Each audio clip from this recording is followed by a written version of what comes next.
Mən tərəfdən nəsə tərəfdən belə deyək. Gəlir ümumi məlumatdan danışdıq, gəlirlərdən danışdıq. İndi bunu məsələdə daha da canlandırarıq. İndi keçirik xərclər hissəsinə. Düzgün xatırlayıram da burada qalmışdı. Düzdür yoldaşlar? Bir insanı da birdən qarşılarıq. Düzdür qeyd götürmüşəm amma zəhmət olmasa fikir bildirin. Xərclərdən biraz danışdıq qaldı. Gəlirləri bitirdik, düzdürmü? Yəni ki təkrarları izləyirsiniz də. Şimdi mənfəətli olan qruplar çoxdur hal-hazırda, biraz qarışdıra bilərəm. Fikir bildirin zəhmət olmasa.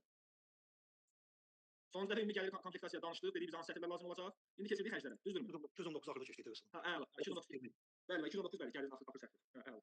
Xərclərdən danışaq, biraz mövzuya giriş eləmək biraz əslində o qədər asan deyil. Bir özümüz üçün bir sxem yaratmalıyıq. Ümumiyyətlə bu xərc mexanizminin aramızda təbii ki, maliyyə mühasibat savadı olanlar da az deyil. O bilikləri qoyaq qırağa. Bu maliyyə mühasibat çotu ilə bağlı biliklərimizi qoyuruq bir qırağa. Onları yaddan çıxardıq müvəqqəti olaraq. Biz bu vergi çotunda xərc mexanizmi düzdür, əksər yerlərdə bu maliyyə mühasibatdan ümumi olaraq üst-üstə düşür, amma xüsusi fərqlər çoxdur. Burada mən standartlardan danışmayacağam. Ümumi olaraq xərclərin yaranması, vergi qanunvericiliyində necədir, onlardan bəhs edəcəyik və ondan öncə də biz bir şey qəbul edək ki, xərclərin yaranması, bu hesabatda yazılması birbaşa gəlirlərin əldə edilməsi istiqamətində olmalıdır. Ola bilsin biz işçi işlədirik, xərc yaranır, amma gəlir gəlmir. Səy göstəririk də bu gəlsin.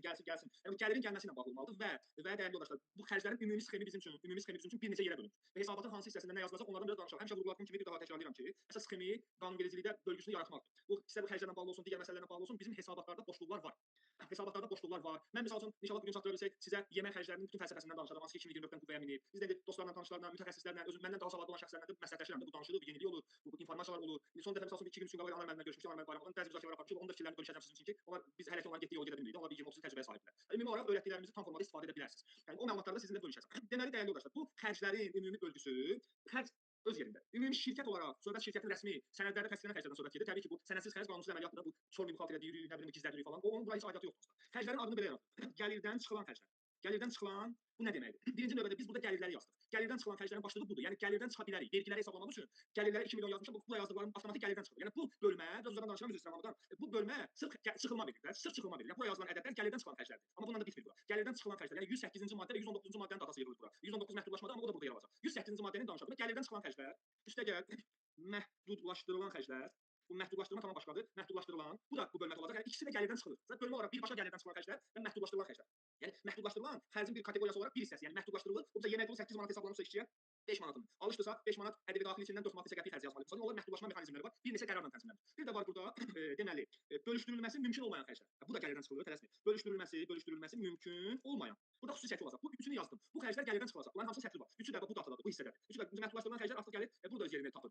Bölüşdürülməsi mümkün olmayan xərclər, bölüşdürülməsi mümkün gəlir. 235-də yerini tapır. Bir keçəcək bunlar. Bunlar hamısı gəlirdən çıxılır. Sonra üstəgəl sonda gəlirdən çıxılmayan. Bu gəlirdən çıxılmayan xərclər ümumiyyətlə bu səhifədə işi yoxdur. Onun işi burada olmur. Onun işi burdadır. Hesabat dövrü üçün vergi hesablanması bölməsində 249-cu sətirdə yazılacaq. Vergi məcəlləsinin 109-cu, 119-cu və digər maddələrində ümumi burada mexanizm var da belə deyək. Aydındır? Yəni 4 bölgü yaratdıq. Üçü xərclər bölməsinə gedir və bu gəliri azaldır, vergini azaldır. Dördüncüsü bu hissədə bu vergiyə ümumiyyətlə aidiyyatı yoxdur. Xalis mənfəətdən, yəni analogiya üzrə, yəni xalis mənfəətdən silinir də belə deyək də. Bu formada istifadə olunur ki, maşallah dərsimizdə adam çoxdur, çox gözəl. Bu belə. İndi mən burada bu xərcləri deyək ki, yalandan bunu biraz qaraldıram. Bu biriləri biraz saraldıram ki, bunlar sarılar bizə lazımdır hələ ki, bu yaşıl bizə lazımdır. İndi başlayırıq sətir-sətir. İndi burada konkret məlumat verə bilmirəm. Sətir-sətir danışacağam, siz nəticələndirəcəksiniz. Siz özünüz üçün nəticələndirəcəksiniz.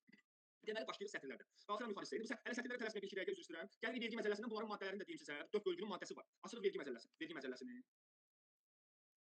Vergi məcəlləsinin 108-ci maddəsi gəlirlərin əldə edilməsinə bağlı xərclər. Birbaşa olaraq bunun maddəsi 108-dir. Yəni bu maddəsi deməyək, yəni mənbəsi 108-dir. Məhdudlaşdırılan xərclərin maddəsi 119-dur.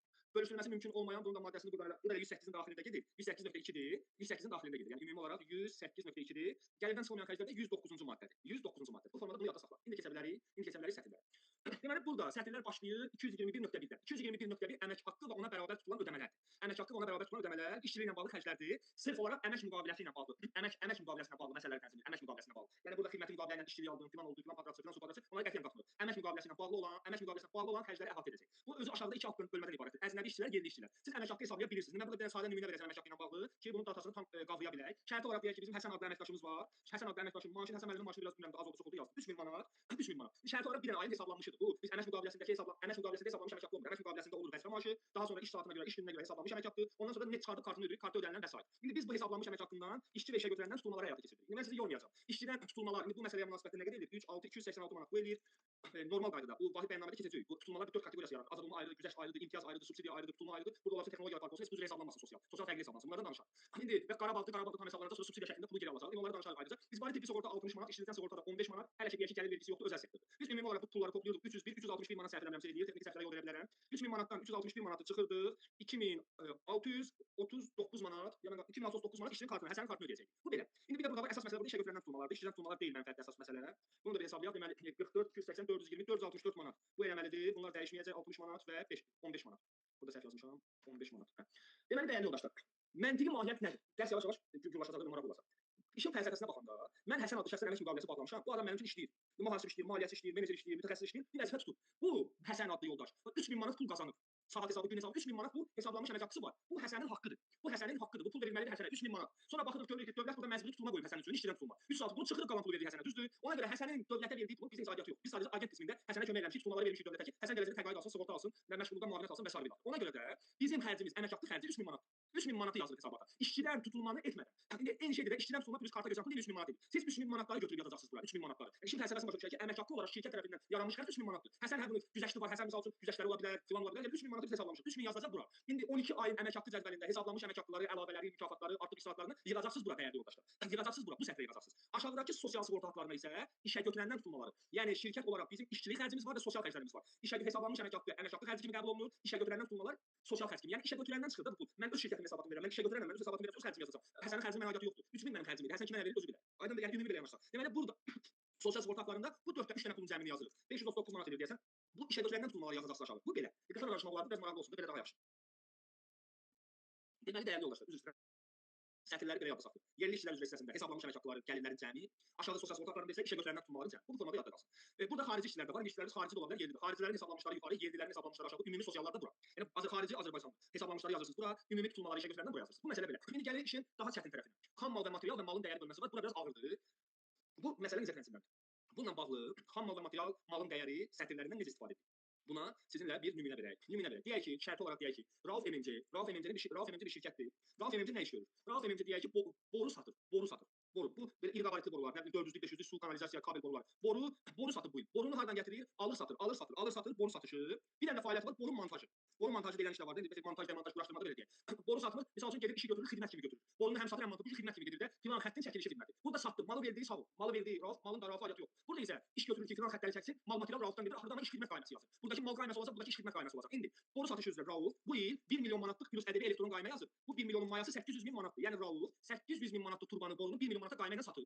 Burada isə Rauf 2 milyon manatlıq xidmət göstərir, iş görür, 2 milyon manatlıq. Bu zaman Rauf burada 1.5 milyon material istifadə edir. Boru isə orada fittinglər var, borular var, rezin keçirmələr var. Ümumi olaraq Rauf özündən bu qədər material, milyon yarım, 2 milyonluq xidməti satmaq üçün milyon yarımlıq mal materialından istifadə edir. İndi bu nə üçün? İstehsalatı qatılır məsələyə. Rauf götürəcək bu sətrə, bunu yazacaq 221.4-ə, bunu yazacaq 221.3-ə. Rauf MMC şirkətində malın dəyəri hissəsində alıb satdıqları əməliyyatların mayası, aktivlərin dəyəri, daha sonra xam mal və material hissəsində isə iş və xidmətlər zamanı Raufdan, iş və xidməti satandan məsrəf olaraq yaranan mal materialının dəyəri qeyd olunmalıdır. Bunun hüquqi açıqlaması Dövlət Vergi Xidməti tərəfindən verilir. Dövlət Vergi Xidməti tərəfindən 2025-ci il yanvar tarixli mənfəət vergi bəyannaməsinin doldurulması qaydalarına bağlı əmrində iki ipucu verilir, iki ipucu. Eyni yazıları verirlər, bunun. İkisi də vergi məcəlləsinin 139-cu maddəsindən tənzimlənir, əmtəl material ehtiyatlarının üsulu ilə tənzimlənir. Amma deyir ki, malın dəyəri sətri satın alma müqavilələrinə xidmət eləyir, yəni alış-verişə, alqı-satqıya. Amma xam mal və material isə təqdim olunan xidmət və işlərin tərkibindəki məsrəflərdən qaynaqlanır. İndi suallarınız olsa sözünü saxlaya bilərsiniz. Yəni burada mən danışım, siz qulaq asın deyil. Sözünü saxlaya bilərsiniz. Nə qaranlıq qalırsa soruşun, sonra bu mövzuları açmayacağıq. Yəni birdən nəticələndirək. Deməli belə bir nəticə çıxardırıq. Lap belə deyək, Rauf alır satır, xidmət yoxdur. Ancaq istifadə edəcək 221.4-dən. Çünki xidmət göstərən zaman material məsrəfi varsa, həmin material bura gedəcək. Siz istəyirsiniz lap belə bu ikisini toplayın 2.3 milyonun birinə yazın. Bura yazın. Yenə uyğunsuzluq gəlməyəcək. Uyğunsuzluq alqoritmindən danışacağıq sizinlə. Ya da ki hazır video var, təbii ki, bu proqramda yer almır, uyğunsuzluq videosunu verə bilərəm. Sizə 1 saat 58 dəqiqəlik videodur, sırf bu datalarla bağlı. Bu hissə aydındır sizə yoldaşlar. İndi sadə işlərə keçirik. Əsas bu bizə bu lazımdır. Problemlər bununla yaranır. Bunu təbii ki, əlavə birini keçəndə alqoritmini deyəcəm sizə. Bir-iki yoldaş fikir bildirə bilər zəhmət olmasa. Fikir bildirildi. Salam mənim. Bəli, buyurun. Əleykum salam.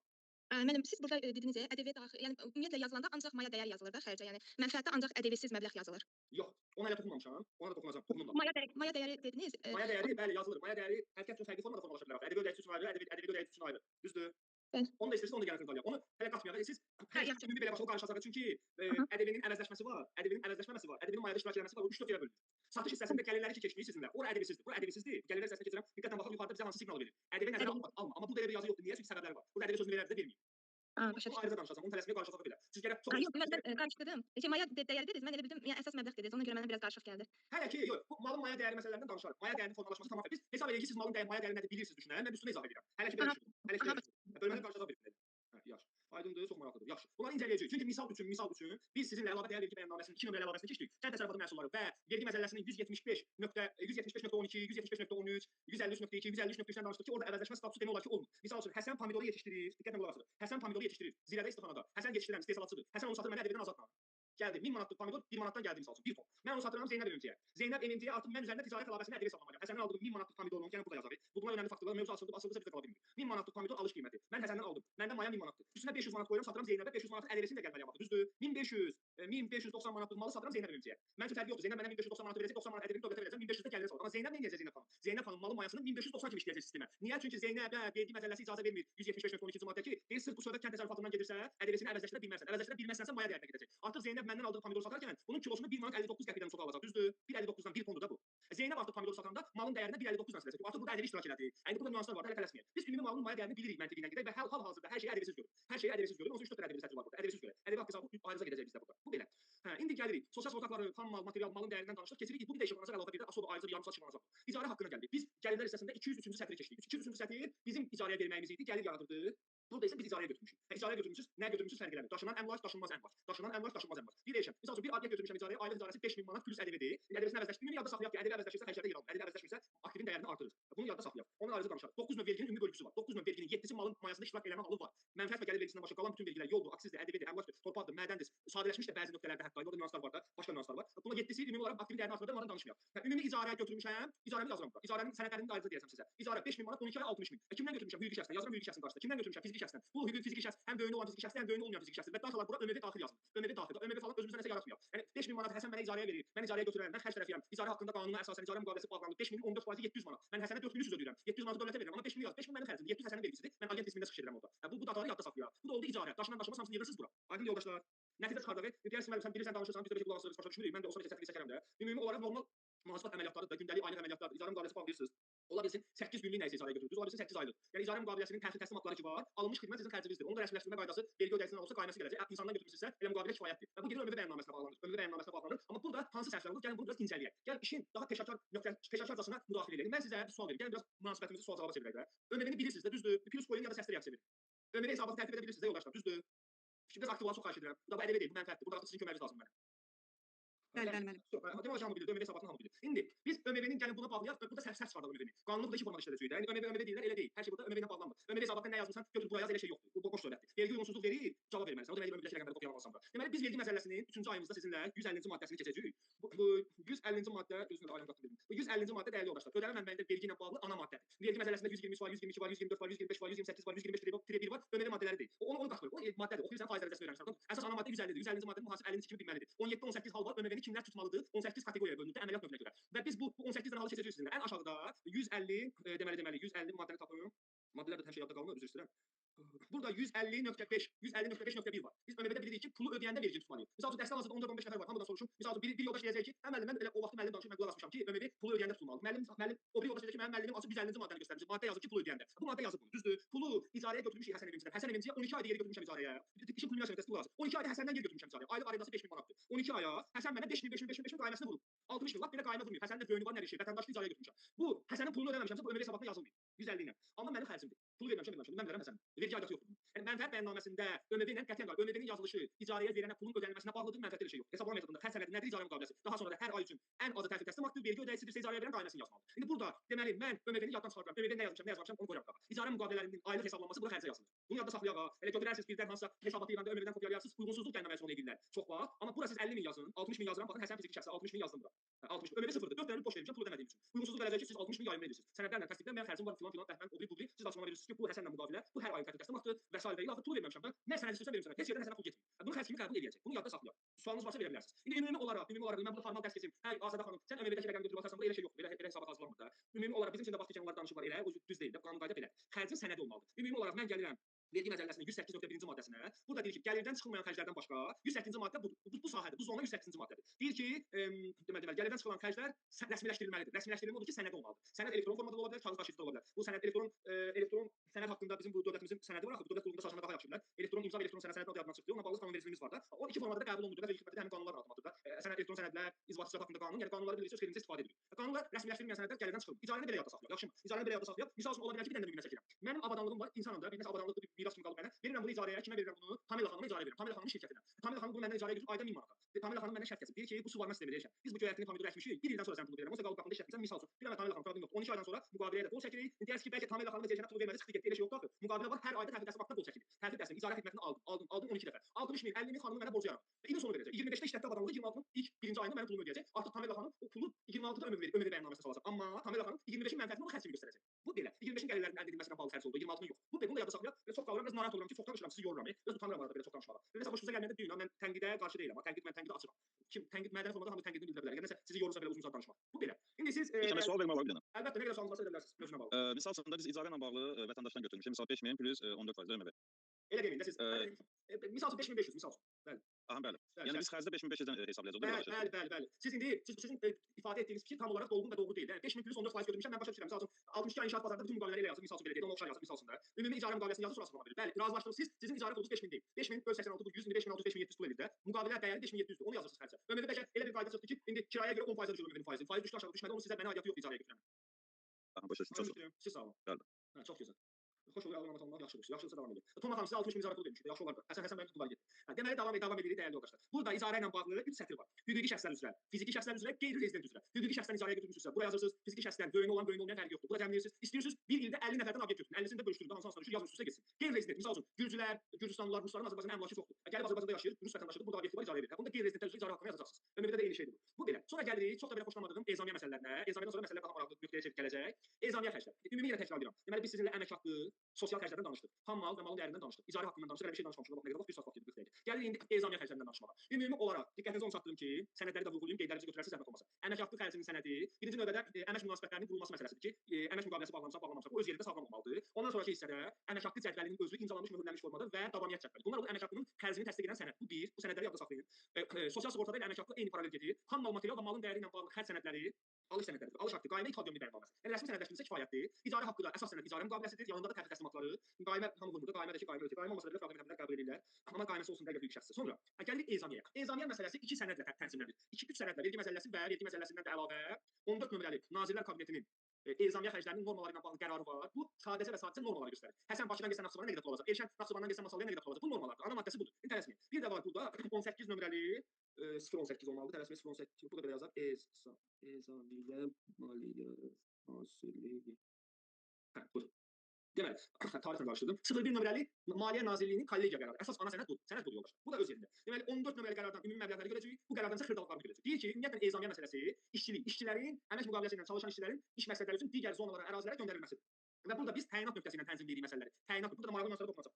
Əsas da nəqliyyat xərci və fərdi sakinlərin ezam məsələsinin işıqlandırılması da belə deyil. Deməli burada mən misal üçün Masallıdan, Masallıda deyək ki, işləyirəm misal üçün. Masallıdan işlədiyim şirkət məni Bakıya göndərirsə, ümumi hələci norma 125 manatdır. 125 manata kimi pul ayıra bilər. Gəlirdən çıxması üçün.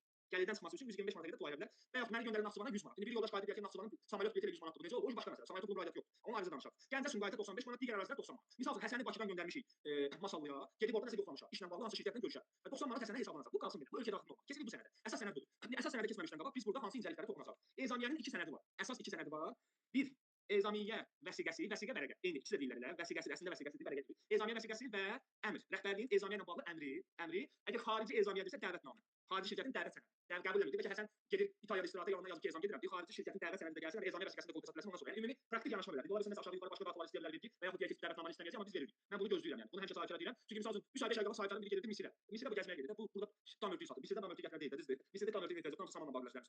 Deyir mən bunu sahibkarlara dedim, birincisi mən saxta xərclər atıram, ikincisi sən istirahata gedirsən. Elə də ki, işə görə gedirsənsə dəvətnaməni gətirərsən. Dəvətnamə gətirərsən, yox, göndərsinlər bizim meylə. Dəvətnaməni götürək, imzalı hesablı dəvətnamə. Mən ezamiyyə vəsiqəsini yazım, götür get. Onlara qol hesablı qaydasını xərcə yazar. Samolyotun pulunu yazım. Deyir, yox, eləyə bilmərəm, mən piramid olaraq baxmağa gedirəm. Dəvət sürəcəm orada, deyir, onda mənə aidiyyatı yox. Bu belə. Bu belə. İndi bu sənədləşməni nəsə saxlayır. Gəlirik bura, xərcləri bölürük. Ümumi olaraq işin məzmununu belə verdik ki, bu Həsəni ki göndərir ezamiyyətə, Həsənin orada xərcləmək falan məsələləri necə hesablanacaq? 4 yerə bölündü bu xərclər, 4 yerə, ümumi olaraq 4 yer. Deməli, mehmanxana xərcləri, otel dediyimizdə belə deyək, mehmanxana, tələsməyin, gündəlik, görün burada ikisini verirlər, dün bölgə nəzərə var burada tələsməyin. 70-25-5 olmalı, 70, deməli, 70% mehmanxana, 25 gündəlik, 5 şəhər daxili nəqliyyat, 25-5 gündəlik, şəhər daxili nəqliyyat, nəqliyyat 2 yerdə olacaq, nəqliyyat. Bu aşağıdakı nəqliyyatın normaya aidiyyatı yoxdur, amma xərcə gedəcək. Deməli, 70% mehmanxanadır, gündəlik xərc 25%-dir, nəqliyyat xərci də 5%. Biz Həsəni göndərdik Naxçıvana. Naxçıvana göndərdik. Ümumi normanın bölgüsü gedir. Naxçıvan açılan 14 nömrəli qərarı. Naxçıvana getmək 100 manat. 100 manatın 70%, 70 manat eləyir. 70 manat. 100 manatın 25%, 25 manat eləyir. Bax, sadə ədəd oldu. 5 manat da Həsənə avtobus pulu verilir. Belə çox səsləməsin. O da əslində. Orada ictimai nəqliyyatdan istifadədir bu. Yəni Naxçıvanda yalnız, Naxçıvanda başqa yox. Naxçıvana gedirsə Naxçıvandan söhbət gedir. 100 manat bu düzəlir. 100 manat bu. İndi biz yuxarıdakı sənədlər ayrı məsələ idi. Bunların da sənədi olmalıdır. Mehmanxana ilə burada bir məsələ tənzimləməli, sənədləşmə getməlidir. Amma bu ikisinə sənəd lazım deyil. Əlavə olaraq bunun sənədi olmalıdır. Olmasa da olar bir danışarıq. Amma bu ikisinə sənəd istəmir. Deyir ki, ay Həsən, sənə 5 manat qardaş, pul ayırıram. Sırf Naxçıvana getdin, təyinat götürəsən. Orada istifadə elə. Sən maraqlı deyil. Zaten bir xərclər, piyada getmiş olsun. 5 manat Həsənin yol pulusu. 25 manat Həsənə verir ki, gündəlik xərclər. Kontur pulu, yemək pulu, nə bilim orada yeyəcək, kebab yeyəcək, su içəcək. Bunu da özü bilər. Polis cibinə istir xərclər. Bəlkə gedib dayısı gedib alacaq, həmçinin qalacaq. Bu da Həsənin heç bir sənədi yoxdur. Heç bir sənədi yoxdur. Bu 70 manat isə otel hissəsidir. Burada məsələ iki formada tənzimlənir. Deməli, deyir ay Həsən, sənəd gətirə bilirsənsə gətir. Bu 30 manat Həsəndədir. Həsən amma otel olaraq gedib orada 64 manat oteldə qala bilər, 52 manat oteldə qala bilər, 100 manat oteldə qala bilər. Maksimum biz Həsən üçün 70 manat xərcə yaza bilərik. Gəlirdən çıxılan xərcə. Amma Həsən istəyir 500 500 manat oteldə qalsın, gəlirdən çıxa bilməyəcəksən. O 500 manatı 70 manata çıxa bilərsən. İndi Həsən gedir 50 manat oteldə qalır. 50 qalsa 70 manat verir. Sadəcə maksimum 50 manat yazırsınız xərcə. Həsən gedir 80 manat oteldə qalır. 80-də qalırsa 70 yazırsan 10 manat getdi qırağa. Amma o şərtlə ki Həsənin sənədi var. Mehmanxana sənədi var. Həsən sənədsiz gəlirsə necə olacaq? Sənədsiz gələndə 70 manat bölünür 2-yə 35 manat yazılır xərcə. Bu qaydadır. Bu qayda artıq 2024-cü ildən qüvvəyə minib və vergi məcəlləsinin 108.4-cü maddəsi ilə tənzimlənir. Yazır ki, əgər ezamiyyətə çıxıbsa Həsən sənəd gətirmirsə, ümumi normanın 50% gəlirdən çıxa bilər. Ümumi normanın 50%. Əgər Həsən, buyurun. Biz dövlət təşkilatıyıq. Biz başa mehmanxana xərclərini o norma daxilində veririk. O 70-i bölmürük ikiyə gətirəndə. Heç gətirən də yoxdur. Elə dövlət özəl söhbəti deyil burada, ümumi qayda belədir. 4 ildə hesablama palatası yoxlayır, irad da tutmur. 4 il, bu il də yoxlayıb. Keçən il yoxlayıb bəli. Keçən il 2 dəfə yoxlama keçmiş. 24-də yoxlayıb, 23-də sonuncu dəfə. 24-də gəldi, bir dəqiqə 25 bu il yanvar ayında getdilər, fevralda, martda getdilər. 23-24 yoxlamağa getdilər. Hayır, sənəd yoxdur mehmanxana ilə bağlı. Yox, bizdə büdcəyə görə. Hələ bu qurumun adını çəkməyib, qurumun adını çəkməyib. Onlar üçün oldu amma qanun qayda belədir yəni. Belədir yəni. Biz özəl şirkətləri birinci deyirlər buna görə. Şimdi aydın sizə, yəni sənəd istəyirlər bizdən. Ola bilsin ki, biz büdcə təşkilatı olduğumuza görə norma Yox, daxilində. onu elə işıqlandırmayın. Yox, büdcə təşkilatı olduğunuz qayda qaydadır. Sadəcə ola bilsin ki, buna göz yumurlar da ola bilər. Aydın göz yumurlar. Qayda qaydadır. Dövlət özəl söhbəti burada verilmir. Maddə həm dövlət həm özəl təşkilatlar. Oxumuşam bunu, bəli oxumuşam. Bilirəm təbii ki, oxuyarsınız amma dövlət iddia elə bir maddə göstərə bilməzsiniz mənə. Yəni dövlət iddia yox, sadəcə bəlkə də özəl içində göz yumurlar. Məndə bu dəqiqə ezamiyyəli şirkət yoxdur. Kim aydındır? Amma qayda olaraq belədir. Qayda olaraq belə təsdiqlənir. 50% gəlirdən çıxır. Sizin bir məsələ də var ki, sizin şirkətin mənfəət təşkilatının mənfəət bəyannaməsi siz vermisiniz. Mənfəətin içindəkilərdən xəbəriniz var. Ay sağ ol. Sənin şirkətin təşkilatının şirkət yox, dövlət təşkilatının işçiyə 70 manatı verə bilməz deyə bir şey yoxdur. Siz 7000 manat verirsiniz. Amma mənfəət bəyannaməsində yazılır, o məsələ var. Onu baş mühasibə baxdı bilər məsələn. Onu fikir verməmişəm, onu fikir verdim sabahlar. Onu da yoxlayasın, mənə də gizlincə deyərsiniz, görəm deyirəm. Özümə də maraqlıdır. Zəhmət olmasa. Artıq müdaxilələr gəlir. Mən mehmanxananın pulunu iqamə almışam, ədəbiyyat əvəzləşdirməyə xərcə salmışam. Biraz başqa məsələlər var, Rauf bəy. Danışarıq inşallah, onlar da işıqlandırılır. Bir də görüntü saxlayarıq, ətraf söhbət edərik də. Başqa məsələ burada dövlətin mənfi bir məsələsi yox. İndi elektron qaymə sistemi, hesabatlıq sistemində biz hələ ki dövləti biraz aldada bilirik. Aldatmıram. Yəni aldada bilirik imkanları var. Yazırıq, götürüb elə bilirik, düzdür elə deyil. Yəni onlar inşallah danışar. Onlar danışar. Tələsməyək. Bu mehmanxana hələ məsələ burada öz yerində. Ümumi nəticəyə belə gəldi ki, 25 ilə 5-in heç bir sənədi lazım deyil. 70 manatın sənədi varsa 70, yoxsa yarısı xərcə gedəcək. Yarısı xərcə yazılacaq. Bu ezamiyə yerinə getmək və qayıtmaq üçün çəkilən nəqliyyat xərci əlavə xərcdir. Əlavə xərcdir. Ezamiyə normasına aidiyyəti yoxdur. Mən gedirəm avtovağzaldan bilet alıram, gedirəm Masallıya, Tuda, sənədim varsa da yolda onlara Masallıya 15 manat aparırlar da yolsuz taksi misal üçün. Mən də Masallıya yaşayıram.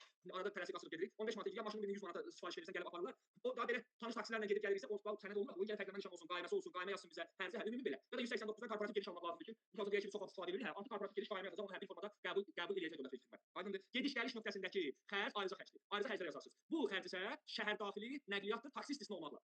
Əgər birdən Həsən qayıdıb deyər ki, mən gedirəm Naxçıvana, Naxçıvandan Şahbuzdan gedirəm Şərurdan, Şərurdan Sədrəyəni misal üçün. Orada bol zakas verirəm, mənə qaymə qurur. Dövlət onu qəbul etmir. Ezamiyə yerində elektron qaymə ilə alınmış nəqliyyat xərcini mən bir qəbul etmirəm. Sən ictimai nəqliyyatla get. Belə istəyirsən cibindən pul xərclə ictimai nəqliyyat burada taksi istisna olunur. Yəni burada taksi istisnası var. Demək taksi sözü burada yazılır. Taksidən istifadə istisna olmaqla. Burada əlavə nəqliyyat xərclərinə getmə qayıtma xərci kimi verirlər. Bu nəqliyyat xərci deyil. Yəni bu elə ezamiyə xərcidir bu üçü. Ayrıca nəqliyyat xərci isə budur. Nəqliyyat xərci şirkət olaraq biz bunu mənfəət vergi bəyannaməsinin xərclər hissəsində 229 nəqliyyat xərci sətrində yazacağıq. Bu ümumi taksi pulu 5 manat Həsənin cibində. O tərəfə gedir, bu tərəfə gedir. Bu məsələ belə. İndi gəlir digər məsələyə dəyərli yoldaşlar. Digər məsələ nədir? Fərdi sahibkarın ezamiyyətdə olma məsələsi deyirlər. Elə bir şey yoxdur. Ezamiyyənin başlığı var. İşçilər gedə bilər. Fərdi sahibkar işçi deyil. Fərdi sahibkarın özü iş gedə bilər, hansı əraziyə gələ bilər və işgüzarlıqla bağlı olduğunu isbatlayırsa, hər sənədləri xərcə yazılır. Misal üçün, mən fərdi sahibkar Eşən Yusufzadə. Mən təlimçiyəm, fiziki şəxs bölümündə fəaliyyət göstərirəm. Misal üçün gedirəm, yanımda əməkdaşımız Coşqun bəydir, marketinq rəhbərimizdə. Misal üçün bizi Gəncəyə dəvət ediblər, danışmışıq, 100 nəfərə təlim keçəcəm. Misal üçün adamın biri 20 manatdan 2000 manat. Mən artıq pul qazanmağa gedirəm də. Artıq burada mən fərdi sahibkar olaraq özümə yox, Coşquna ezam yazacağam, özümə ezam yaza bilməyəcəm. Amma əlavə olaraq mənim sırf xərclərim varsa, sənədlər misal üçün taksi puludur, nə bilim filandır, samolyot puludur, nə bilim filandır, onlara rəsmi alış varsa xərc yaza bilərəm. Bunları qatmır bir-birinə. Fərdi sahibkar işgüzar xərclər statusu ilə gedir. Məcəllədə də işgüzar xərc anlayışı 1 ya da 2 dəfə çəkilir. Xüsusi olaraq verilmir, xüsusi olaraq verilmir. Hə, bu məsələləri yadda saxlayaq. Ezamiyə ilə bağlı bir danışmalı bir şey qalmadı. İki qərarları ki, açılıb. İndi biz sizinlə təxminən bir 50-60 sənədə müraciət edəcəyik. İnşallah tədbirə də gələrsə orada da maddələrin adı da belə rəqsi olacaq, ritmi olacaq, maddələrin kombinasiyalarından danışacağıq ümumi olaraq. Sizin də diqqətinizi çatdırıram. Həmişə deyirəm, fasilə verəcəyik. Həmişə deyirəm, insanın öz seçdiyi yolun asılıdır məsələ. Bu düz mənim bozulmazda dərs danışmalı. Biraz motivasiya vəzifəm daha doğrusu. Motivasiya olaraq biraz mən də danışdığım rahatlaşıram, mən də biraz ilham alıram bu işlər üçün. Bizim ümumi olaraq peşəkarlığımızı, qanunvericilik biliklərimizi praktikada istifadə etmə məharətimiz göstərə bilər. Yəni heç kimdən geri qalmalıdır, qalacaq məsələləri yoxdur da. Misal üçün deyək ki, burada Şahin bəy var. Şahin bəy gündə statusunda 5 dəfə sertifikat verir. Maşallah əməli başlı üstündə çalışır WhatsApp-da. Deməli Şahin bəy olsun, Rauf bəy misal üçün səhv eləmirəmsə 60 yaşlarında səhv eləmirəm. Rauf bəy hələ özünə yatırım edir. Maraqlıdır kişi, qulaq asır, xoşuma gəlir WhatsApp-da, Instagramda yazılar, mən ləzzət edir, xoşuma gəlir. Və çalışırlar üstlərində, düzdür. Rauf bəy çalışır, işi gücü var, deyək ki, dolanır. Şahin bəy deyək ki, lap gənc qadındır. Həsən bəy orta yaşlardadır. Misal üçün Kamila xanım aşağıda orta yaşlardadır, belə deyil, gənc yaşlardadır, belə deyil. Bu karyera hədəfi seçmək var. Biz bu qanunvericiliyi başa düşməliyik. Yenə deyirəm, bəyannamə bilirəm, bunu özümüzün istifade etməyə dəyməz. Mən bəyannamə bilirəm, bu lazımsız ifadədir. Bəyannamə bilirəm, yəni ümumi anlamda, yəni təqdimat baxımından desə kimsə təqdimat baxımından bəyannaməni doldurmağa erişən mükəmməl bazardır. Bəyannamə qoyulur adam. Qanunvericiliyi tətbiq edə bilirmi? Qanunverici tətbiq edə bilirmi? Görürsüz, açırıq Maliyyə Nazirliyini, açırıq Ezamiyyəni, sonra gəlirik, açırıq vergi məsələsini 108.4-cü maddəsini, hələ bu bizə yetmir, açırıq 109.7-ci maddəsini. Burada da bizə deyir ki, 109.7-də açılmaq istəmir. 109.7 gözün yoldaşlar. Ezamiyyənin bir maddəsini demədim. 109 hə non-blok bağlamışam. 109.7 bir ezamiyyənin normadan artıq olan hissəsi gəlirdən çıxılır. Bunu bəyan bu maddəsi fikrinə aiddir. Amma biz dedik 80 manat həsənə versək, norma 70 manatdır. Həsən gedib bahalı oteldə qalıb, misal üçün vəziyyətdən yaxşı mənada sui-istifadə edir ya da ki, şirkət deyir ki, harda rəqs qalsın, biz verəcəyik. Avans alır da, təhvil avans pulu alır, gedir orada qaydalarla hesab edir də kasayla. Həsən qalıb 100 manatlıq oteldə. Problem deyil, sadəcə qanun icazə verir. Nə verirsən pul verir. Normadan artıq olan hissəsi. Normadan artıq olan hissəsi də hər kateqoriyaya görə ümumi ayrı-ayrılıqda gedir də. Bunda 70 manatdır, bunda 25 manatdır, bunda 5 manatdır. Biz bunların birləşdirilməsini, bəli çəkiliş olacaq inşallah. Bunların birləşdirilməsini bilməliyik. Maddələri bir-birinə birləşdirməliyik. Əsas ən vacib məsələ budur. Ən vacib məsələ budur. Misal üçün, adicə primitiv bir məsələdən danışırıq, sizə fasilə verərik. Bizim bu təlimlərimiz 3 ay davam edəcək. Bunu biləsiniz. Mən düz 2 ay ilə götürürəm yoldaşları və yalançı yox, əslində mən pis deyirəm, yəni 1 ay əlavə keçirəm. 3 ay çəkilib dərsdə. Çünki 3 ay deyəndə 700 manat deyəndə zaman dərsə gəlmək istəmir. Misal üçün 3 aylıq dərsə qiymətən 700-800 manatdır. Yəni ümumi elə vursaq da kalkulyatorla vursaq da biz pulunda deyil. Əsas olaraq münasibətimiz yaxşı olsun. Bizi qane edirsiniz ödədiyimiz pullar. 3 ay biz bitirəcəyik bunları. 3 ay çəkəcək. Bunun axırına çıxmaq 3 ay çəkəcək. Yəni biz getmişik ay yarım başlı bir yerdə. Minimum bir ayda bir yerdə. Ümumi bu kombinasiya misal üçün mən primitiv bir sual verə bilərəm sizə. Primitiv bir sual. Topdan satış nədir? Pərakəndə satış nədir? İstehsalat nədir? Misal üçün bu 3 termini bilmək vergi məsələsində bizə əməli başlı lazımdır. Topdan satış fəaliyyəti, pərakəndə satış fəaliyyəti, istehsalat üçü də doğma qardaşlardır. Amma üçünün də təyinata görə yeri var. Misal üçün istehsalat fəaliyyəti termininin vergi məsələsində açıqlaması yoxdur. Pərakəndə satışdan topdan satış var. 13.2.63, 13.2.63. Topdan pərakəndəni burada bizim üçün verir. Amma digərlərini verir. İstehsalat üçün mən gərək gedim 1460 nömrəli fərmanı açım. Buradan prezidentin yazdıqlarını oxuyum ki, burada istehsal fəaliyyəti termininin açıqlamasını bilim. Birbaşa ondan sonra fəaliyyət kodunu qoyum. İstehsal fəaliyyəti maddi nemətlər, istehsal fəaliyyəti topdan satış bir yerdə olmur. Bəzən başa düşür ki, mən istehsalçıyam, topdan satıram. Elə ad qoymaq, topdan satmaq, elektron qayna ilə malların təqdim edilməsi amili həmişə istehsal tamam ayrıdır. Zaten istehsaldan satmalıdır da. Bunu parayla satmalı, istehsal satmalı. İstehsal fəaliyyətindən bağlı xüsusi müddəalar var da. Vergilərdən müəyyən qədər istifadə etmək, qabağa düşmək amili var. İstehsal sözü ayrı, topdan ayrı, pərakəndə ayrı, danışıram. Nəticə verir də sizə nəticə. Məsəl üçün 218.5.8. Buradakı istehsal fəaliyyəti artıq bunu məsəl üçün layihədə bunu adını çəkməmişəm, amma dəstə adını çəkəcəm sadələşmiş vergidə. Buradakı məsələ başqadır. İstehsal fəaliyyəti. Bu qaymə də burada sadələşmişdən çıxmır məsəl üçün.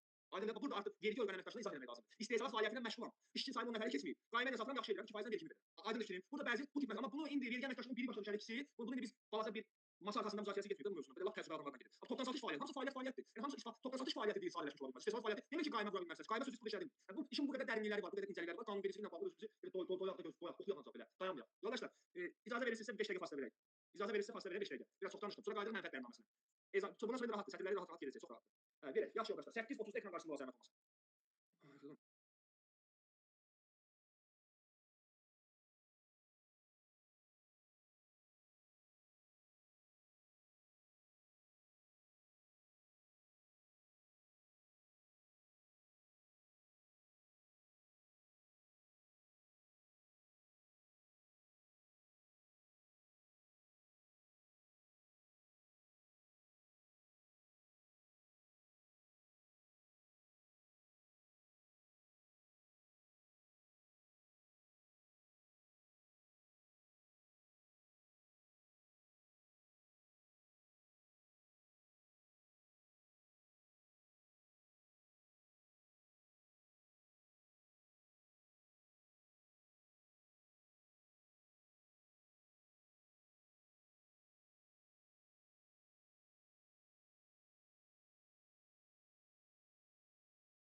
Değerli yoldaşlar, kaldığımız yerden devam edək. Deməli, ümumi olaraq biraz söhbət elədik. Gəldik bu ezamiyyədən bitirdik. Başlayırıq burada 221.7-ci sətr. Eşidə bilirsiniz məni?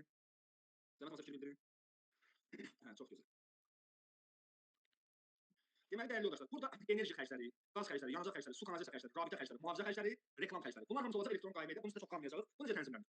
Enerji xərci, yəni bu işıq. Azər işıqdan işıq qayması gəlir. Amma buradakı məsələ nədir? Sayğaz məsələsi var da burada yoldaşlar. Sayğaz məsələsi var ki, misal üçün mən şirkətəm. Mən misal buranı biz icarəyə götürmüşük, belə deyək. Bizim sayğazımız yoxdur, bizdə enerji xərci yoxdur. Elə icarəyə yazıb ki, mən verəcəm işıq, sən narahat olma. Mən özümdə ola bilsin sıfırdan özümə bir obyekt tikirəm. Bura təbii ki, elektrik xətti çəkməliyəm. Artıq Azər enerjini dəvət etməliyəm. Bəzi yerlərdə Azər enerji yox, digər təşkilatlara baxır. Misal üçün dəmir yolları da baxa bilirim. Bəzi məsələlər var da, əraziyə görə desən dəyişir. Azər işığı çalmalıyam. Böyünə bağlı sayğaz quraşdırmalıdır. Hər ay gəlib nə qədər enerji sərfiyyatı olduğunu şəklini çəkirlər. Gedirlər elektron qaydası yazılır, o mənim xərcim. Enerji xərci budur. Sonra qaz xərcləri. Qaz da bunlar eyni formada. Qaz təminatın varsa, isitmə ilə bağlı, istixanalarda kənd təsərrüfatı məhsullarını yetişdirmək üçün kombi sistemi üçün var, ki, binanın ümumi kombi sistemi, mərkəzi isitmə sistemi yoxdur deyə kombi sistemi quraşdırılır. Qaz xərci də sayğacla olacaq. Yanacaq xərci sayğacla deyil, yanacaq alır. Glükoldan, aspetroldan elektron qaymaya gəlirsə məhsulun alışını təsdiqləyir. Bizim üçün xərci çevrilir. Amma burada yanacaq sahə ehtiyat qismində bir iştirak edir. Yanacaq burada maldır, mal. Yəni mal kimi baxırıq yanacağa. Düzdür, burada enerji də maldır, qaz da maldır. Bunlar hamısı mal kodu ilə gəlir bizə. Hamısı mal kodu ilə gəlir. Amma bu yanacağı bəzi şirkətlər qablarla alır da. Nə qədər istifadə sərfiyyat məsrəf olursa o xərci yazılmalıdır. Yəni o xərci yazılmalıdır. Bizdə icarəyə götürdüyümüz plazanın özü yazır enerji qayməsini. O da olur. Orada yazırlar. Əslində o vergi qəbul eləyir. Sizin dediyiniz halda elektrik ayrıcı cihaz olmalıdır. Bir var plazanın option elektrik enerji korobkası bir belə sayğacı. Bir də kimə icazə birinci mərtəbəli verib icarəyə ana xəttdən sizə ayrılmış xəttin o sayğacı olmalı. Yəni ki, onlarda o var. Yəni ana sayğacdan ayrılan qollar var. Həmin o Deyirəm, qollar üzr istəyirəm. Yox, bizdə elə bil ki, hər otağın özünün o belə deyək, sayğaclar var. O sayğaca uyğun olaraq amma bizə qaymə həmin plazanın özündən gəlir. Amma hər otağın öz sayğacı var. hə, olar. Aydın hesablan. Yəni onu vergi qəbul eləyir də, düzdür? Eləyir. O Qaymada qeyd eləyirlər. eləyir. Bəli, eləyir. Çox vaxt icarə qayməsinin içində yazılır. Bunu ayrı-ayrı. İcarə haqqı enerji xərci ayrı-ayrı. Bir yerdə bir qayməsini Yox, bizdə ayrı-ayrı yazılır, tam ayrı. Hə, o okeydir. O Qaraja da icarəyə götürmüşük. Qarajın icarəsi ayrı gəlir, ofisin icarəsi ayrı gəlir və enerjinin də belə qayması ayrı gəlir. Yəni onların hamısını ayrı şəkildə xərcə salırıq. Bəli, çox vaxt mən bildim Əhməd Rəzəbli arasında elə olur. Çox vaxt sizə bilmirəm icarə. Yox, biz şeydə xətaydayıq. Hə, xətaydasınız. Olar. O mümkündür. Ayrıcı xətt varsa, sırf sizin sərfiyyatınız bəllidirsə, onlar üzəri yazırlar. Ümumi olaraq. Yəni belə desək, 1000 manatlıq işıq pulu hesablanırsa, onu icarəyə götürənlər arasında bölüşdürürlər. Bir də öz boş xərclərindən düşən sənə ayrılır, bölüşdürürlər. Ayrıcı xəttlər olmalıdır, belə deyək, sizin dediyiniz kimi. Belə. Su, yanacaq xərci yenə deyirəm. Məsəl üçün 100 litr benzin almısınız bu il, onun 90 litri yandırılıb, 10 litri qalırsa 10 litr xərci yazılmır. Yəni qaymaya gəlib xərci yazmalıyam demək deyil. Onu da nəzarətdə saxlamaq lazımdır. Su, kanalizasiya xərci bu da sayğaclandır. Yəni işıq pulu, qaz pulu, su pulu necə deyirsə, üçü də bir yerdə sayğacla tənzimlənir. Rabitə xərci, məsəl üçün Azərseldir, Bakseldir, nardır, internet, fakturalı nömrələr, onların da qayması gəlir buraya yazırsınız. Mühafizə xərci hər hansı bir mühafizə şirkətindən mühafizə xidməti alırsınız. Mühafizə xidməti bildiyimiz kimi lisenziyalaşdırılmış bir fəaliyyətdir. 176 nömrəli Azərbaycan Respublikasının lisenziya və icazə haqqında qanunun 1 nömrəli, 2 nömrəli əlavəsi ilə tənzimlənir. Yəni mən bu gün mühafizə şirkətiyəmsə mənim lisenziyam olmalı, Daxili İşlər Nazirliyi qanunu. O şirkətdən mühafizə qayması vura bilər də belə deyək. Yox, siz özünüz məsələ burada nədir? Misal üçün siz öz şirkətin mənim mühafizəçi kimi işə götürmüsünüz. Əmək müqaviləsi mən gecə və pul qatıram. Bu əskərdəki kimi nailiyyət çəkirəm də obyektlərə gündüz. O başqadır. O əmək haqqı xərcinə gedir. Əmək müqaviləsindən alınmış xərclər əmək haqqıya, xidmətin müqaviləsindən alınmış xərclər mühafizəyə. Yəni böyündən almısınızlar, bir növ belə deyək. Bank xidmətləri üzrə xərclər bu bank komissiyalarıdır, faizlərdir. Bu ümumi bank çıxarışından götürülür. Ümumi uçot mexanizmindən ayrıca danışacağıq. Bank çıxarışından da demirəm, kalkulyatordan toplayın 50 qəpik 1 manat, 50 qəpik 1 manat. Bu formada tənzimlənmir. O formada tənzimlənir. Əslində sadəcə biz pul vəsaitlərinin hərəkəti, bankın uçotu, kassanın uçotuna aparmalıyıq. Uçotdan azad götürməliyik ki, hə, 2 manat 100 min manat bank komissiyasını gətirib yazacaqsınız bura. Bura çox yazanda uyğunsuzluq. Mən bir dənə də bununla bağlı sual vermək istəyirəm. Əlbəttə, Üzrə xərclər deyirsiniz. Orada məsəl üçün əmək haqqı kartlarının çatdırılması ilə bağlı xərclər də olur. Yox, əmək haqqı O aid deyil, hə? kartlarının bağlı xərclər gəlirdən çıxmır xərclər. Ondan danışaq. Onlara Buna icazə yoxdur. Kuryerdə belə pulun çoxdursa xərclərdən xərc yaza bilməzsən. burada sırf komissiya xərclərindən gedir də onda, Bank düzdür? xidməti üzrə. Bank əgər əmək haqqı kartının o əmək haqqı kartına xidmət kimi yazılır, qayması gəlmir də bizə. Onu da yaza bilərsiniz. Hə, əmək haqqı kartı. Kartının, amma çatdırılmasının pulu yox. Çatdırılmasını da yazsaz, arada gedəcək, o vergi dəyişik özündən yayınacaq. Amma əmək haqqı kartlarının çatdırılmasına bağlı xərc ümumi düzgün qəbul olunmur. Orada başqa situasiyalar var da. Çatdırılma məsələsi bilirsiniz 2024-də məhdudlaşdırıldı. Məsəl üçün yükdaşıma keçdi mənfəət vergislərində təqribən nişan edilmiş dəqiqlərdə məsəl üçün ümumi vergi tutmada belə deyək. Bu bəzi məhdudiyyətlər var yükdaşımada. Ümumi qəbul olunmuşdur, praktik qəbul olunmuş məsələlər var. Başa düşdüm, çox sağ olun. Siz sağ olun. Reklam xərcləri, reklam şirkəti. Məsələn biz reklam şirkətindən reklam xərci alırıq. Bax göstərə də bilərəm, sistemə yaratmayıbsa burada Tapazdan reklam xərci alırıq. Tapaz şirkəti bizə hər ay 300 manat, 500 manat nə edir? Reklam qayması göndərir. Görün burada tapa bilərəm sizin üçün. Bu şirkətdə reklam görəcəmə yazır. Reklam xidmətləri üzrə Tapaz. Bunu demək yazıram, bir ay yazıram, mənfəət bəyannaməsində reklam xərci kimi yazacağam. İldə 12 dəfə göndərir. Bu 254 manatdan toplayacağam, 2540 manat. Misal üçün filan qədər. Onu yazacağam, hesablara gətirib buraya yazacağam. Praktik həyatda nəticədir, hesablara nəzəri praktik danışırıq, rəqəmlərlə nə danışacağıq. Reklam xərclərindən qayma ilə aldığınız reklam xərclərini yazırsınız. Sonra bilavasitə malların təqdim edilməsi ilə bağlı xərclər, bilavasitə malların təqdim edilməsi ilə bağlı xərclər 221.15-232.232 bir də tərəfli bir arasında ümumi isteğin anlamına gəlir. Misal üçün hər hansı bir xidmətlər ala bilərsiniz. Misal üçün təmizlik xidməti. Təmizlik xidmətinin hesabı nə qədərdir? 50 manat, 100 manat. Misal üçün şirkətdə hansı doğrudan da gəlirlərin çıxılması ilə bağlı. Misal restorandır, restoran təmizləməlidir misal üçün. Özəl bir şirkət çağırır ki, gəl təmizlə. Misal üçün də nəsə yuyulmalıdır, nəsə edilməlidir. Ümumi olaraq qaymələr, balaca qaymələr yığırsınız. Yəni yuxarıda adı çəkilməyən xərclər ki var, gətirib buraya yığırsınız. Gəlirdən çıxılması ilə bağlıdırsa. Aydın yoldaşlar. Hə, bir dənə sətr var, 2 dənə sətr var burada. Bunu da keçək bir günlük bəs eləyək. Ümumi olaraq bunları məsələdə işıqlandırarıq inşallah. Məsələdə işıqlandırarıq. Qanunvericilik, bu xarab olmalarla bağlı xərclər. Birinci növbədə 221.16 sətri, üzr istəyirəm. 307 nömrəli Nazirlər Kabinetinin qərarı ilə tənzimlənir. 307 nömrəli. 307-ni açırıq. 307-lər çoxdur ya yoldaşlar. Bir dənə 307 yox. Hətta 307 yazım. Ticarət və iaşə, yəni restoranlarda. Misal üçün, mənim mağazam var, mağazada ət satıram, dana əti. Mağazada kolbasa satıram, mağazada mandarin satıram, portağal satıram, meyvə qursu satıram. Bu təbii içki normaları olur. Misal üçün, gəlirəm burada yazıram. Portaqal yazdım. Burada hesablama düsturları var. Ümumi sənədi oxumaq lazımdır. Sut qərzində faizlə saxlama üçün qoyulmuş məhsul kütləsi. Burada ümumi mexanizm var da, ümumi fərqlənir. Formatlara görə fərqlənir. Bunu oxumaq lazımdır. Misal üçün siz meyvə qurusu satırsınız. Meyvə qurusu nə qədər çəki itirə bilər? Orada artıq bu burayla təsvir. Görün burada tələsməyin. Görün bu meyvə qurusunu tapa bilirəm. Ümumi qurudulmuş tərəvəzlər. Məsələn, burada ümumi mexanizm verilib. Misal üçün deyək ki, sənin meyvən çürüyübsə, söhbət ondan getmir, quruyub, çəki itirir. O da ilin əvvəli, ilin sonu arasında ümumi olaraq tənzimlənir də. Bu il 1 ton qoz nəfəs almışdım, 800 kiloqram satmışam, 200 kilo qalmalı. Ay 190 kilo gəlir tərəzi. 10 kilo quruyub. İndi burada misal üçün bu ola bilsin ki, hesablayasan 7 kilo çıxsın. 7 kilonu xərcə yaza bilirsən. Ümumi olaraq misal üçün 200 kiloqram qoz nəfəsi 30 manatdan deyək ki, bir orta elit qoz nəfəsi 30 manat olar da, yəni 2 kilo bahadır. Bu nə qədər edir? 6000 manat, 6000 manat. Mən deyirəm ki, 200 kiloqramın 150 kilosunu satmışam. 10 kilo çəki itirir, 40 kilo qalıb. 40 kilo qalıb, bu 10 kilonun taliyi 10 kilonu xərcə yaza bilmərsiniz. Bu normalda 7 kilo çıxartdı. 7 kilosunu yazırsınız, 3 kilosu yoxa gedir. 3 kilosu boşa gedir yəni. 3 kilonun summasından söhbət gedir. Summasından. Yəni bu 150 kilo 30 manatdan xərcə gedəcək malın dəyərinə. 10 kiloda 10 kilonun 7 kilosuna icazə varsa 7 30 210 manat. 210 manat gətirib yazacaqsınız bura. 221.6 sətrinə. Amma ümumi olaraq nəyə yadda saxlamalıyıq? Bu 221.6 sətir məsələdə harda yazılıb? Məsələdə deməli, dəyərli dostlar, 108.5-də yazılıb ki, təbii 2 normalar çərçivəsində xarab olmalar gedir də, əsl gəlmə xarab olmalar, bir bunu gəlirdən çıxa bilərsən. 307 nömrəli qərar. Bir də var malın xarab olması. Bu 307 nömrəli qərar qida məhsulları üçündür və pərakəndə, üzr istəyirəm, ticarət və iaşə üçündür. Ticarət və iaşə üçündür. Ticarət fəaliyyəti nədir? O ticarət fəaliyyəti sözündə leksik mənasında başa düşməliyik, ümumi belə baxanda. Buna çox roldur, həddən artıq roldur dəhşət formada. Sözlərin mahiyyətini bilmək çox önəmlidir, yoldaşlar. İndi burada xarab olma nədir? Misal üçün, İvanovka şirkəti bizə nə satır? Ağartı məhsulları, pendir, süd, qatıq, hər nəsə də digərləri. Mənə o məhsulları satır qaynayla. Misal üçün, mən deyirəm ki, İvanovkadan, o qatıq bu siyahıda yox deyir, misal üçün də. Qatıq çək itirmir ki, qatıq bankanın içindədir, xarab olur ya da xarab olmur, belə deyək. O dərman vururlar, 5 ay, 10 ay qalır xarab olmur. İndi burada deyək ki, misal üçün 10 kiloqram pendir vurulsun, neçədir pendir? Misal üçün 20, deyəsən mənim bağlı qiymətlərdən 5 manat, misal üçün 5 manat olar, yəni baxılmaz. Çünki mənim neçədir? 12 manat, 50 manatlıq az oldu, 1 ton eləyək. 1 ton pendir 5000 manat. İvanovkadan bizə qaymə gəlir. Mən də deyirəm ki, ay İvanovka, müqavilədə şərt var. Bəzi şirkətlər müqaviləyə şərt qoyur ki, malın bahadır fəaliyyət xanım. Malın xarab olması mənəviyyatı yoxdur deyir. Misal üçün mən bunu hansı şirkətdə görmüşəm? 6-7 il qabaq görmüşəm. Bu Aktiviya var. Bu əvvəl xanımlar istifadə edirdi. Kişilər hamı içir o. Nə bilim meyvə qurusuna falan, mədə bağırsaq sistemi üçün istifadə olunur deyəsən. Aktiviyanı satan şirkətin adı yadına çıxdı. Engin satırdı onu, yoxsa parjonla bir yerdə satırdılar. Onlar bizə deyirdilər ki, götür bundan 10 kaset. Sən niyə 100 kaset mənim malımı götürürsən? 100 kaset niyə götürürsən? Mən bunu Engin satır, ay sağ ol. Bunu mən gətirirəm, misal üçün İtaliyadan. Mən götürüb burada sənə bir var, misal üçün Engin onu gətirir. Aktiviyanın, misal üçün bir bankası plastik bankada. Mayası 3 manatdır. Yol xərci gömrük. Engin bunun üstünə 70 qəpik, 50 qəpik pul qoyur satır bizə. 3.50 baha satırlar. Biz də üstünə 6 biz ona çox qoyuruq çox. 60 qəpik, 4 manat 10 qəpiyə satırıq bunu. Engin deyir ki, Enginin satış strategiyası başqadır, yəni Engin şirkət. Engin bunun üstünə 4 manat 50 qəpik qoysaydı müqavilədə şərti qoymazdı. Bu aşağı qiymətə satır ki, məhsul satılsın, belə olsaydı xarab olanı götürərdiniz qoyma. Deyim mənim mal xarab bazarı qəbul olunmur. Amma Azərbaycan qəbul edir, Veysel qəbul edir. Bu məsələ nədir? Biz 1000 kiloqram pendirin 50 kiloqramı xarab oldu. Və mənə bu pendiri satan Elşənin mağazasından pendiri satan İvanovka bu pendiri qəbul edir. Geri qaytarma qayməsində bunu qaytarırsınız da var. İndi mal qalır kimin üstündə? İvanovkanın üstündə. Elektron qaymə sistemində malların geri qaytarılması zamanı sonda nida çıxır. Yararlıdır, yararsızdır. Sırf bu izah üçündür o. Yararlıdırsa, onu İvanovkaya satsın, nə ediləsin? Yararsızdırsa, onu gəlirdən çıxa bilməz. Təbii itki normaları çərçivəsində meyvə tərəvəzdən danışırıq. Ətdən danışdıq biz. Amma bu qatıqdır, digər qida məhsullarıdır, şokoladlardır. Bunun vaxtı bitirsə bu gəlirdən çıxa bilməz. Malın xarab olması gəlirdən çıxır. Bir də 307 nömrəli qərardakı qida, bu meyvə qurusu falandır. Yəni ümumi 50-100 çeşid məhsulda belə deyək. Ümumi olaraq xarab olma gəlirlərin əldə edilməsində heç bir təsir olmadı. Belə yaşamaq olsaydı satılardı bitirdim. Gəlirin əldə edilməsində adət var. Hər zaman xərcdən silinir ki, gəlirdən çıxılır ki, gəlirin əldə edilməsində təkanı faydası olsun. Malın xarab olması gəlirdən çıxılır. Xaric mənfəətdən azalacaq, ambardan azalma ediləcək. İvanovkanın ayağında qalır 50 kiloqramlıq pendir. Ya da ki, İvanovka şərt kəsibsə mən geri qaytarma götürürəm, mənim ayağımda qalacaq. Mənim gəlirdən çıxmayan xərcim xaric mənfəətimi azaldacaq da belə deyək. Yəni malın xarab olması, əgər malın xarab olması gəlirdən çıxan xərc olsaydı, elə hamı saxta sənəd düzəldərdi də, mal xarab olur, mal xarab olur. Amma bir məsələ də var orada. Bir məsələ də malların xarab olması ilə bağlı akt olur. Malların xarab olması da balaca məsələdir. Məsələn, bizim bir tanışımız var, Şəfəq xanımda popkorn istehsalı var. Bunlar Dubaydan popkorn gətirirlər. Bu qarğıdalı toxumları partladılar, belə bişirirlər, mağazalara, tanışdırırlar, nə bilim, buralar hər yerə satırlar da. Misal üçün onların popkornları xarab olur. Yəni popkorn burada satılmadı, qaldı misal üçün. Bu mallar getməlidir, Sumqayıtda yer var, poligon deyirik biz ona. Orada mallar məhv edilir. Xarab olma aktı verilir, dövlət rüsum alınır və biz vergi ondan isbat edirik ki, malım xarab oldu. Onu ambardan silirəm. Elə xarab oldu mənfəətini əlavə verilməsi məsələ elə deyil. Vergi artıq deyil. Bir var xarab olsun, maya dəyərindən siləsən ambardan faiz mənfəətdən. Bir var sən vergiyə isbatlaya bilməsən, mal xarab olub, bazar qiyməti tətbiq edir, əlavə orada vergi yükü yaradır misal üçün. O da artıq sənədləşmə dəlili, xarab oldu, silim olmur. Aydındır. Bu tip önəmli məsələlər var. Bunu da özümüz üçün yadda saxlayaq. Ədəbiyyatda xarab olmadan danışmışıq. Bu xarab olma, o xarab olmadı. Malların xarab. Buyurun. Üzr istəyirəm. Bizdə bu marketinq xərcləri olur. Hansı ki, məsələn, dərman firmasıdır da, marketinq şərtlərlə müqavilə bağlanır, marketinq xərcləri göstərilir. Bunları sizin dediyiniz bu reklam yeri var idi, o xanaya yazmaq olar, marketinq xidməti Bunu göstərilir. 232 yazın, 232 keçərik. 232 digər xərclər. Sizdə marketinq xərci, endirim xərci verilir adətən. Onu deyirsiniz yoxsa? Yox. Məsələn, fiziki şəxslərlə müqavilələr bağlanır. Fiziki şəxsin də özünün 3-4 dənə işçisi olur. Onda bizə ki, dərmanın tanıtımında, bazarda rəqabət Qayməyə yazılır. Qaymənin içində nə yazılır adı olaraq? marketinq xidməti göstərilir. Marketinq xidməti reklam deyil. Marketinq xidməti digər xərclər 232 yazarsın. Marketinq xidməti yanında marketinq reklam eləmir ki, marketinq layihə hazırlayır burada bizim üçün. Bəli. O başqa var.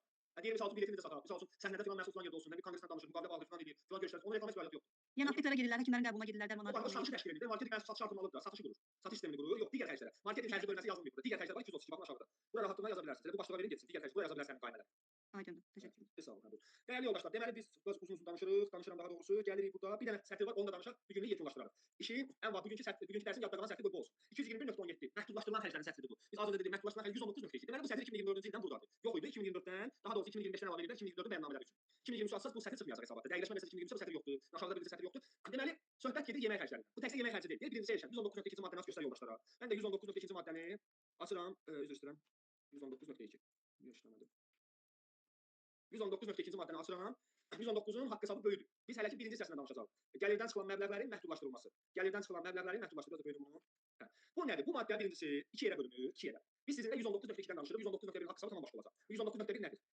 Vergi orqanının yazdığı maliyyə sanksiyaları, vergilərin faizləri, məhkəmə və digər qurumların yazdığı inzibati cərimələrin xərclərdən çıxılması, qaymə üzrə borcların gecikdirilməsinə görə hesablanmış təbəqqəli faizlər, onların kriteriya bölgüləri var, hansı gəlirdən çıxır, hansı çıxmır. Yəni bölüşdürülməsi məhdudlaşdırılan xərclər o deməkdir ki, gəlirdən çıxıla da bilər, çıxmaya da bilər. Konkret data əsasında zaten. Hədlər var da orada. Misal üçün kredit deyirəm, vergi faizləri var, pensiya. Onlar gəlirdən çıxmaq olmaz. Mümkün deyil misal üçün. Məhkəmənin yazdığı inzibati cərimə var, aktlar yazırlar. Misal üçün yol hərəkət qaydalarının pozulması gəlirdən çıxa bilməz. Şirkət maşınına yazılıb misal üçün düzdür, çıxa bilməz. Amma belə deyə bilərik ki, mənim Rauf Emintiyə 50 min borcum var. Rauf Eminti də şərt qoyub ki, misal üçün noyabrın 30-na kimi pulu ödəməsən, hər sonrakı günə 1% üstünə gələcək. 50 min 1% 500 manat. Hər gün 500 artıq Rauf məndən pulu tələb edəcək və mən onu xərcə yaza bilərəm. Artıq faizlər, borc, vergi ödəyicilər arasındakı borc məsələlərindəki faizlər gəlirdən çıxılır. Misal üçün vergi faizləri gəlirdən çıxılır. Bu tip məsələlər var, bunu danışarıq. Biz 119.2-dən danışırıq. Bu 119.2 bölünür 3 yerə. Nümayəndəlik xərci, mənzil xərci, yemək xərci. 2024-ün noyabr dekabrında 492 nömrəli qərar bunun üçün təsdiqləndi. Əslində bu söhbət həmişə oldu məsələdə. Çoxdan bunun planı yazılmışdı, indi alınmırdı da 2024-dən yemək xərclərinin bir də yoldaşlar, sizinlə bəzi məsələləri bölüşün. Vergi. Məsələn, yemək xərci 5 manat. Vergi zaten yaxşı bilir ki, bizdən də yaxşı bilir ki, erişən yalandan götürür, karta 5 manat vergi xərci alırsın. Şirkət yemək pulu verir şirkətə, işçiyə, düzdür? Vergi onları qəbul edir. Vergi bizə jest edir. Məsələn ki, bizə əlavə şərait var ki, 5 manat yemək pulu xərci. Hə, fürsəti verdim sənə. Get götür işçilərə yemək pulu xərci yaz. Aydındır? Vergi bilmir ki, misal üçün, deyək X emin erişənin kartına, bu əməyin kartına 90 manat yemək pulu xərci gəlir, açıb mesaj göstərə bilərəm sizə. 18 günə 5 manat. Açıb göstərin. Yemək pulu da verirlər maşallah mənə. Hə. Baxın bu axırıncı burada görürük. Axırıncı bu 90 manat görürsüz. 90 manat pul gəlir. 18 günə 5 manat. Hətta 90 bunu mən deyək ki, doğrudan mənə yemək pulu verirlər də. Verirlər də doğrudan. Bu formal da ola bilər. Deyək ki, bəlkə belə əldən pul verirlər, onu buradan fürsət var, çevirlər fürsətə. Bu məsələlər var. Yəni bəzi şeylər rahatlıqla istifadə edin də, yəni dövlət verədə var. Qanun qoymuşam da sən. İndi gəlirik 492 nömrəli qərara. 492 nömrəli qərar vergi məsələsinin 119-cu maddəsinin 2-ci bəndinin izahını verir. Müvafiq icra hakimiyyəti burada MK Nazirlər Kabineti. İndi açıqlayaq. Birinci yemək xərclərindən. Mən ümumi deyirəm. Burada çox danışa bilərik. Çox danışmayaq. Yemək xərci dəyərli yoldaşlar. Məsələ burada necə tənzimlənir? 3 formada şirkət işçilərə yemək xərci yarada bilər. 3 formada. Bir deməli 5 manat gündəlik əmək haqqını ödəyəndə 5 manat da iş gününə görə hesablanır. Noyabrda 18 gün var. 5 manatdan 90 manat. Həsən misal üçün 16 gün işə gəlirsə 16-nı vuracaq 80 manat. Həsən 2 gün işləyirsə 10 manat misal üçün. Sonra 2. Bunun şərtləri nədir? Nağdsız qaydada olmalıdır. Nağdsız. Nəqd verə bilməzsən. İşçinin kartına ödənilməlidir və bank təyinatında yazılmalıdır yemək xərci. İndi siz deyirsiniz ki, əmək haqqı cədvəlində əmək haqqı başlığı ilə bulsaz belə orada paşaban səhvlərindən yemək xərcinin ödəniş mexanizmi yaradır. Ya bu kreditdə əllə mən yazıram. Nə bilim digər banklarda bilmirəm. Bir formada mümkün qədər təyinat daxil edir. 5 manat nağdsız formada. Bu birinci seçimdir. Sahibkarın birinci seçimi. Bu harda yazılıb? Yemək xərcinin əvəzi nağdsız qaydada birbaşa işçiyə ödənilmişdir. Bu 1. 2. Yeməyin hazırlanmasını özümüz icra ediriksə. Özümüz icra edirik nədir? Yəni catering üzr istəyirəm. Erşən sədəfi götürülür, gedir bu qəssabdan 5 kilo ət rəsmi, hər şey alış rəsmi olmalıdır. Gedirəm Araz marketə, nə bilim hansı qastrolama rəsmi danışmışam da. Mənə ayda 100 kilo ət gəlir, 10 dənə göyərti gəlir, 2 kisə soğan gəlir, kartof gəlir, makaron gəlir, pendir gəlir, ixra gəlir, balıq gəlir. Bu formada yemək vermişlər. Düzdür? Burada artıq maliyyə mühasibat çoxluğu ilə ümumi malların maliyyə dəyəri hesaplansın, vergi çox formasında da bu vergi məsələsi 143-cü maddəsinin aktivlərin dəyəri formalaşdırılsın, ona uyğun hesabla. Ona uyğun orada 5 manatlıq yemək verə bilərsən. İşte 5 manatlıq yemək. Hə, bu belə. 5 manatlıq yemək bişirə bilərsən. Sonuncu forma iaşədir. Cateringdən yemək almaq. Cateringdən 5 manatlıq yemək alır. Hamısı 5 manatdır. Hamısı 5 gedir. Burada məsələ nədir? İşçinin kartına ödəyəndə 5 manat ödəyirsiniz. Bu ətmək ki alırsınız, orada da 5 manat ədəbi daxil gedir. Əgər ədəbi alışdırsa. Və yaxud cateringdən istəyirsiniz işçiyə 3 manat verin. Problem yoxdur. Əvvəl 3 manat. İndi burada tam informasiya bölüşə bilmirəm. Əvvəl rəqəmlər başqa formada düşürülmüşdü. 5 manata gəlib dayandılar da belə deyək. Əvvəl rəqəmlər tamam fərqli idi. 5 istəmirdilər. 5 yazıqlar sağ olsunlar. Deyim misal üçün cateringdən alırsansa, misal 5 manat plus 90 qəpik yox. 5 manatın içində ədəbi hesabla. Bunu hara yazılır? 492 nömrəli qərarın 1.2-ci maddəsidir. Əlavə dəyər daxil məbləğ. Xərc normalarına daxildir. Ədəbində götürülür. Yəni bu 100%-dir. Bunu da yapsaq ya. Ədəbi daxil olmalıdır. Aydın yoldaşlar. Belə bu formada yemək xərci formalaşır. Mən üzr istəyirəm, bu xərc gəlirdən çıxılır, çıxılmır bu yemək xərci? 5 manata kimi çıxılır. Bəli, 5 manat olsa. 7 manat misal üçün Həsənin kartına 20 gün 7 manatdan bu 140 manat ödəmişəmsə yox, 40 manat çıxılmır. Misal ayda 20 iş günü varsa, iş günü var. Mən Həsənə vermişəm, günə 12 manat yemək pulu. Və mən tanıyıram ki, 12 manat verəm var. 12 manat 5 plus 7 ayrılır. 5 manatdan xərcə 7 manatdan qırağa, xərcə getir. Şirkətin statusu var da, bahalı 5 manat şirkətlər özünə araşdırmır 5 manat yemək verməyi. Bunu mən bilmirdim, əslində bizdə də verilir, amma heç vaxt bizdə istifadə olunmur, gəlirəm mən artıq istifadə edeyim. Hə, Rauf bəy düzdür. Xaric gəlirdən çıxacaqsınız, xaric mənfəətdən. Sizdə fiziki şəxsi xaric gəlirdən. Bunu gəlirdən çıxmamısınız. Kiminlə danışıram hazırda? Xanımlardan hansıyla danışırdıq? Zeynəb idi danışan. Zeynəb xanım, niyə çıxmamısınız? Mənfəət bəyannaməsi sizdədir. Yox, indi bu ildən verəcəm də mənfəəti. Siz ümumi hesabda almamısınız. Bu mənfəət 5 manatlara vurmusunuz karta. Vurmamışam. Bunu illik olaraq da edə bilmərəm də, buna ixtiyarım yoxdur. Hə. Ona çevirə biraz düz gəlmir. Bir illik bir satma olar. Adamlar bizə ödəyirlər. Bir il pul vaxtı verər. Ya bu il artıq gecdir. Məndən öncəki mühasibə etməyib bunu. Bundan sonra gəlmək yanvardan artıq edeyim də yəni. Fürsət neçə işçi var sizin təşkilatda? Hardasa bir 17 nəfərdir. 17 nəfər, aya təxminən 2000 ortalama yemək xərci, bir də 24 vergini 5 manat azaldır.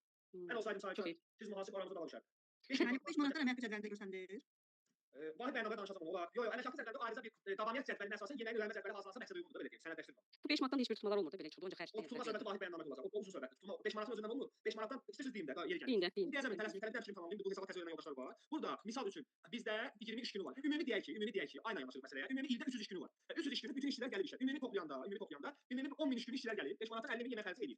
Bunu ödəmisənsə, bunu mənfəətdə 50 min götürürsən, gətirirsən bu səhvə yazırsan. Və bu səhvə 50 min manatı yazırsınız. Normadan artıq olan sənə ora yazmırsınız, başqa yerə yazırsınız. Tutulma məsələsi, ora ümumiyyətlə yazılmayacaq. Tutulma məsələsi necədir dəyərli yoldaşlar? Tutulma məsələsi yemək necə verilir? Natura formasında verilir. Üçüncü şəxsin vasitəsilə caterinqdən alınır, yoxsa pul şəklində verilir? Əgər pul şəklində verilirsə, 5 manata kimi ümumiyyətlə heç bir müdaxilə yoxdur. 5 manatdan artıq olan hissələr MDS tutulur. Pul şəklində məsələn 8 manat verilirsə, 3 manatı MDS işə götürən və işçilər tutulur. İTC və işsizlik tutulmur ümumiyyətlə. Əməkdaşlıq tərkibində daxil edir. İcbari tibbi sığorta ilə işçilikdən sonra tutulmur. Pul şəklində normadan artıq verilən hissə, normadan artıq olan hissəsi məcburi dövlət sosial sığorta haqqında cəlb olunur, isbatlayacaq bu qanunla. Natura şəklində verilirsə yemək, burada heç bir tutulma yoxdur. Yəni 10 manatlıq yemək verirsə heç nə tutulmur. Aydındır fikrim? Pul şəklində veriləndə artıq işçinin gəliri formalaşır. Natura şəklində 8 manatlıq yemək verilən işçiyə gəlir əldə edilməz, işçinin mədəsi doldur. Burada tutulma söhbəti ola bilməz. Gəlir yoxdur ortada. Gəlir yoxdursa investisiya da yoxdur. Aydındır fikrim? İndi bunun İTC ilə işçilik ümumiyyətlə tutulur. Bunun hüquqi əsası 250 nömrəli sosial sığorta haqqında qanundadır. Bir də dövlət vergi xidmətinin dəyərli vəzifəli şəxsi kimi Əvəz müəllim ki var, bizim dəyərli oradakı əməkdaşlardan. Əvəz müəllimin də bununla bağlı saytda məqaləsi var. Əvəz müəllim yazsaz yemək xərcləri bundan oxuya bilərsiniz. Qəşəng izah verir orada.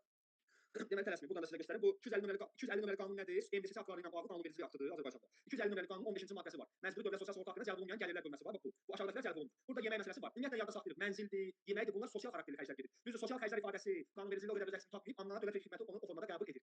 Oxuyuruq. Sığorta edən işə götürəndir. Sığorta edən işə götürəndir. Deyir ki, sığorta edən işçilərin sosial xarakterli xərclərinin, yemək, mənzil misal üçün, çəkilməsinin nəticəsi kimi əldə edilən gəlirlər. Bu nə deməkdir? Deyir ki, sosial xarakterli xərclərinin çəkilməsinin nəticəsi natura deməkdir. Yəni pul vermirsən, nəticəni verirsən işçiyə, yeməyi verirsən, yeyir. Bu MDS-yə cəlb olunur. Yəni normadan artıq olan hissəsindən söhbət gedir də. Normadan artıq olan hissə MDS-yə cəlb olunur. Əgər pul yemək alıb vermirsənsə işçiyə, amma pul şəklində verilmişsə 5 manatdan artıq olan hissəsi cəlb olunacaq və dəyərli yoldaşlar, bu yeməklə bağlı məsələdə vahid bəyannamədə öz əksini tapacaq, ondan danışarıq da. Onu qatmayaq, malına qatmayaq.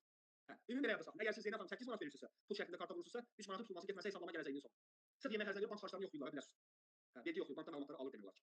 Bu belə. Bu gün danışmaq istədiklərim bunlardır. Yemək xərcini diqqətdə saxlayaq. Əsas ədəbi daxil məsələsi 5 manat nağdsız ödənilməlidir. Nağd ödənilsə gəlirdən çıxıla bilməz. Və sair bir bu məsələləri 492 nömrəli. Tibbi sığorta xeyr, icbari tibbi sığorta və işçilikdən sığortaya cəlb olunmur. Cəlb olunur. Tibbi sığorta nəyə deyirsiniz Rauf bəy? Sualı da tam yazın. Suala yazın baxacağım.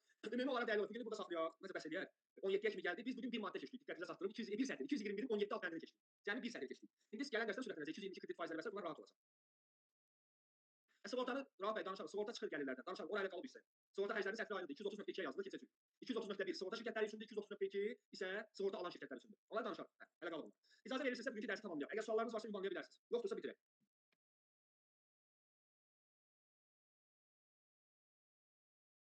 Gecəniz xeyrə, çox sağ olun dəyərli yoldaşlar. Çox şad oldum. Növbəti dərslərdə davam edərik inşallah. Çox sağ olun. Çox sağ olun. Sağ olun. Sağ olun. Təşəkkür edirəm. Sağ olun. Sağ olun.